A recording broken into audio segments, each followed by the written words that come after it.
Hi friends, कैसे हैं आप सभी।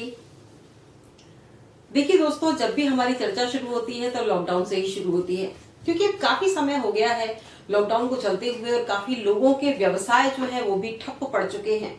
और जो हमारी अर्थव्यवस्था है वो तो नीचे जा ही रही है, लेकिन एक आम आदमी जो है वो अपना काम नहीं कर पा रहा है। तो इसमें हालांकि जरूरी है कि हमें अपनी पहले सुरक्षा करनी है और सुरक्षा करने के बाद ही हमारे काम के बारे में हमें सोचना है, क्योंकि जब तक हमारी अपनी सुरक्षा नहीं है, हमारी जान की सुरक्षा नहीं है, तब तक हम काम का क्या करेंगे। लेकिन फिर भी कुछ ना कुछ तो हमें करना ही है। तो बहुत सारी ऐसे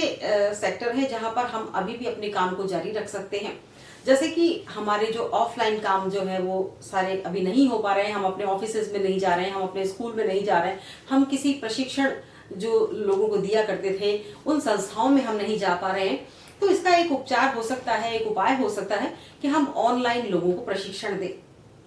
जहां पर शिक्षा, प्रशिक्षण और कुछ बताने की स्थिति है, कुछ सिखाने की स्थिति है, तो वो लोग ऑनलाइन प्रशिक्षण दे सकते हैं और अपने स्टूडेंट्स को, अपने सीखने वालों को अपने आप से जोड़ सकते हैं। जैसे योगा टीचर्स हैं या मार्शल आर्ट सिखाने वाले हैं या टीचर्स हैं जो कि शिक्षा देते हैं, साल भर जो पढ़ाई चलती है, बच्चों की पढ़ाई अगर खराब हो रही है तो ऑनलाइन उनको सिखाया जा सकता है, पढ़ाया जा सकता है। तो इसके लिए जैसे कि आप, यदि आप ड्राइंग पेंटिंग भी अगर सिखा रहे हैं तो उसके लिए भी आप ऑनलाइन सिखा सकते हैं। आप कोई भी एक्टिविटी सिखा रहे हैं तो वो भी आप ऑनलाइन सिखा सकते हैं। तो इसको कैसे सिखा सकते हैं आप, या तो आप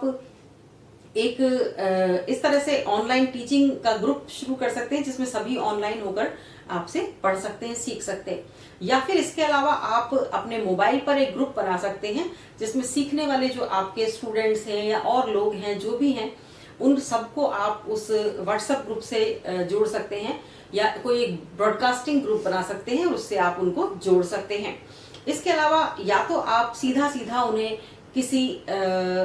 अपने चैनल का लिंक दे सकते हैं जिससे वो प्रतिदिन पाठ आपके जो आप उस YouTube चैनल पर डाल रहे हैं या किसी लिंक पर आप डाल रहे हैं तो वो प्रतिदिन वो पाठ उसको पढ़ लें।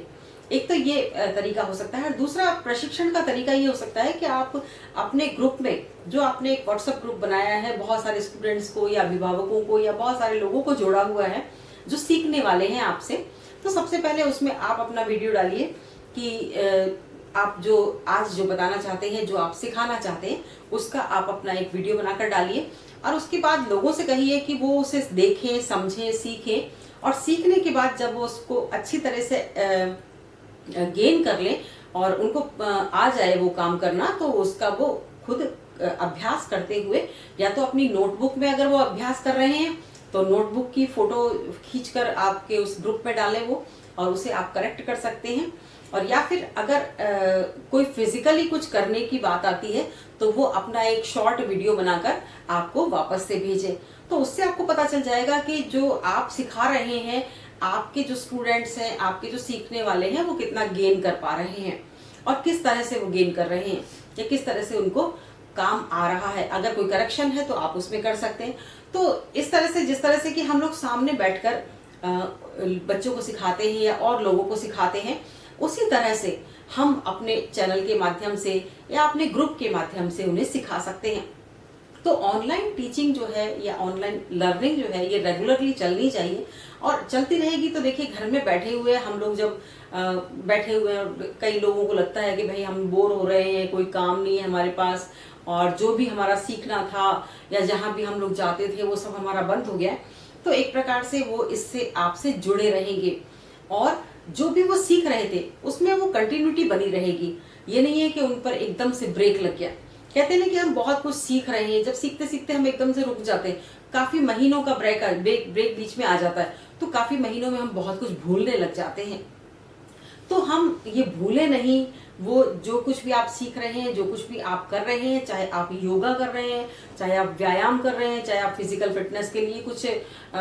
पुशअप्स वगैरह कर रहे हैं या आप मार्शल आर्ट सीख रहे हैं, उसमें भी आपको रेगुलरिटी चाहिए, तो आप इस तरह से एक ग्रुप बनाकर उसमें रेगुलरिटी ले सकते हैं। अब बहुत सारे जो लोग हैं वो अपनी हैंडराइटिंग सुधारने की भी बात करते हैं, हैंडराइटिंग सुधारते हैं। कुछ लोग ड्राइंग पेंटिंग सीखते हैं, कुछ लोग मूर्ति कला सीखते हैं, कुछ लोग ज्योतिष पर विशेष उनका रुझान होता है तो वो ज्योतिष विद्या भी सीखना चाहते हैं। कुछ लोग व्याकरण पढ़ते हैं, कुछ लोग भाषा सीखते हैं, चाहे हिंदी है, संस्कृत है, उर्दू है, बहुत सारी भाषाएं हैं, तो वो भाषाएं भी सीखना पसंद करते हैं। तो बहुत सारी ऐसी चीजें हैं जो कि इसके माध्यम से सिखाई जा सकती है। संगीत भी इसके माध्यम से सिखाया जा सकता है, नृत्य सिखाया जा सकता है, बहुत सारी चीजें हैं जो कि इसके माध्यम से सिखाई जा सकती हैं। लेकिन बस थोड़ा सा आपको सोचना होगा कि किस तरह से हमें एक योजना बनानी है, किस तरह से अपना वीडियो डालना है,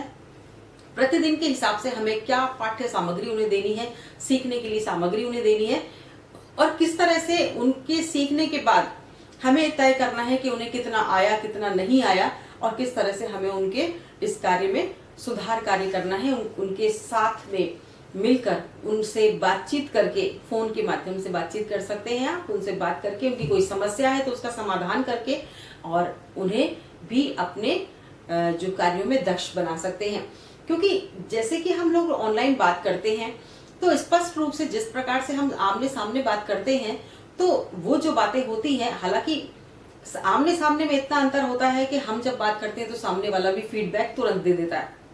और हमें तुरंत पता चलता रहता है। अब ऑनलाइन में बस फर्क इतना सा पड़ता है कि हमें फीडबैक तुरंत नहीं मिलता, हमें अपनी बात कहनी होती है, उसके बाद फिर दूसरों की बात जो किसी वीडियो के माध्यम से या किसी ऑडियो के माध्यम से या किसी फोटो के माध्यम से फीडबैक आता है तो उसके माध्यम से हमें पता चलता है कि अगले व्यक्ति ने क्या गेन किया या कितनी समस्या, कौन सी समस्या उसके इस पठन पाठन में आ रही है या सीखने में वो क्या परेशानी महसूस कर रहा है, कौन सी मुश्किल उसको आ रही है, तो हमें उसका जो है निराकरण करना है। तो बस ऑनलाइन में इतना सा ही फर्क है कि आप एक साथ आमने सामने नहीं है और पूरी तरह से एक दूसरे से कन्वर्सेशन रेगुलरली नहीं कर सकते, लेकिन आप कन्वर्सेशन अपना बनाए रख सकते हैं। और पहले हाँ इसमें इतना जरूर है कि आपको अपनी बात पहले पूरी तरह से कहनी होगी और फिर आप दूसरे की बात सुनेंगे, क्रम से एक एक की बात सुनेंगे और एक एक की समस्याओं का निराकरण करेंगे। तो इस तरह से मैं आपको यही कहना चाहती हूँ कि आपने अगर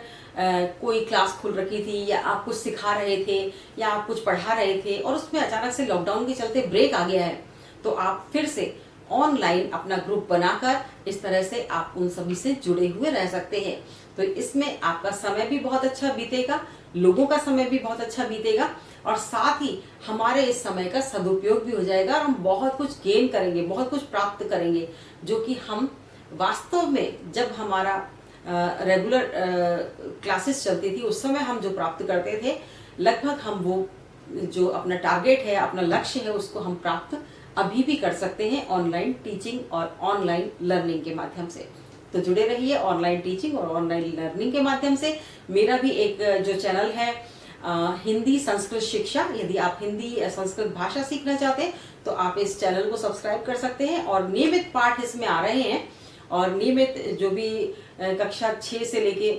या कक्षा 5 से लेके कक्षा 12 तक के नियमित पाठ मैं इसके माध्यम से दे रही हूँ। तो आप इसमें आप पढ़ सकते हैं, भाषा को सीख सकते हैं, व्याकरण को सीख सकते हैं और